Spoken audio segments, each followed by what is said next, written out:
ګرانو کتونکو، الف خان شیرپو ویلفیر فاونډیشن د خپل وس مطابق خلکو ته اوړه، غوړي، چاولې، چڼه، کوټونه په دغه یخنۍ کې ګرمې کپړې، څادرې الحمدلله د الله پاک په مهربانۍ سره او د خپلو یارانو دوستانو او د شتمنو په مرسته سره دغه یو ښه جاري ساتلې ده.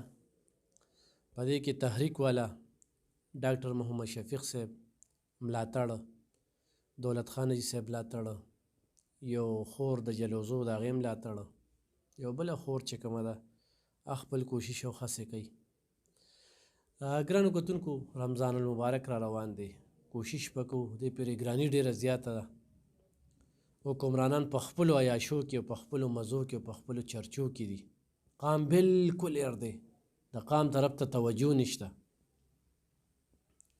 او موږ مخلصه قیادت ونه لیده چې هغوی سره د قام فکر وي، چې قام ته ارزاني راولي.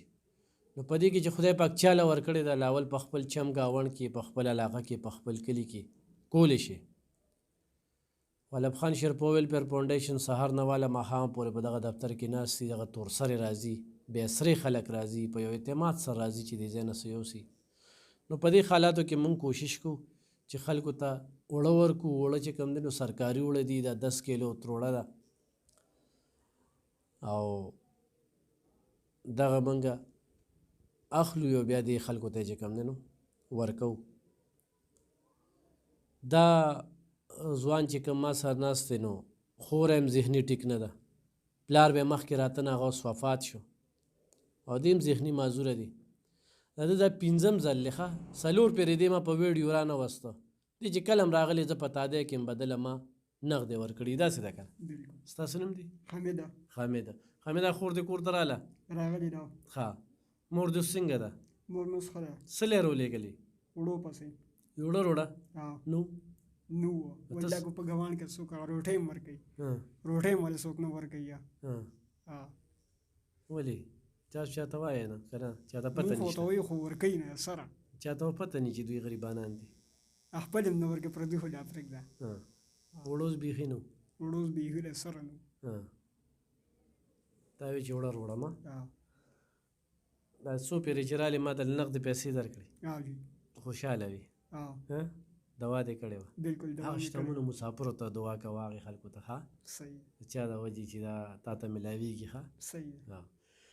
نو ګرانو کتونکو، یو خو دلته کې سیاست هغه چیړل نه دي پکار. دا څوک چې چا سره مرسته کوي، ملاتړ کوي، نو دا بره د الله کیمره لګېدلې ده. الله پاک فیصلې په نیتونو باندې کوي، دا په دې نه ده. ډېر خلکه د سیاسي بغض په وجه باندې چې الف خان شیرپو خو صحافت کوي او دې په حکومتونو تنقید کوي، چې کوم حکومت هم راشي دا زمونږ خادمان دي، زمونږ پوټونو باندې دغې سملو ته رسېدلي دي او تپوس ترې مونږ کوو به او مخکې هم کړی دی. خو دا سوشل میډیا راله، په دغه تناظر کې هغه خلک مختلف پروپیګنډې کوي. کوم چې د کم سیاسي لیډر باندې ایمان روړی وي، په الله خو ایمان شته دی نه، د مور پلار نه مني خو د لیډرانو مني، نو بس په دغې باندې متنازع کېږي. خو بیا هم د الله پاک مهرباني دی، هغه سړي به خبرې کوي چې چاله به ګیلاس کې به اوبه نه وي ورکړي یا د ورکولو توان ځان کې نه لري، بل ته ژوند بندوي. الف خان شیرپو ویلفیر فاونډیشن نو الحمدلله څوک خالي نه دي تللي او څه ناڅه چې کوم دی نو د دې ځای نه وړي. نو چې څوک هم مدد کوي په دې نیت کوي چې یاره الله سره تجارت کوو. زمونږ په سر خو تاسو پیټې کېږدئ که نه، زه به څه پرشته نه یم خو ساه پرې راباندې نه دي. دغه 2.5 ګزه ځای دی، مرګ ته تیار یو، کله هم د دې دنیا نه ځو، نن او یا سبا لږ ژوند پاتې رو، ډېر هم تېر که ډېر سهار چې روزو په دې نیت باندې چې خدایه د خیر ښېګړې کار رانه واخلي او داسې څوک نه چې څوک رانه ازار شي. ظالم، جابر، سمګلر، سودخور دا دې رانه ازار شي، دې پسې وایو ورو خلکه. نو انشاءالله دا سلسله به مخ په وړاندې بوځو. تاسو را سره ضرور چې کوم دی نو مدد او تعاون کوئ. دا ستا وړو بوری ده، دا زه ستا یو څه ډېره مننه. خوشحاله اوسئ.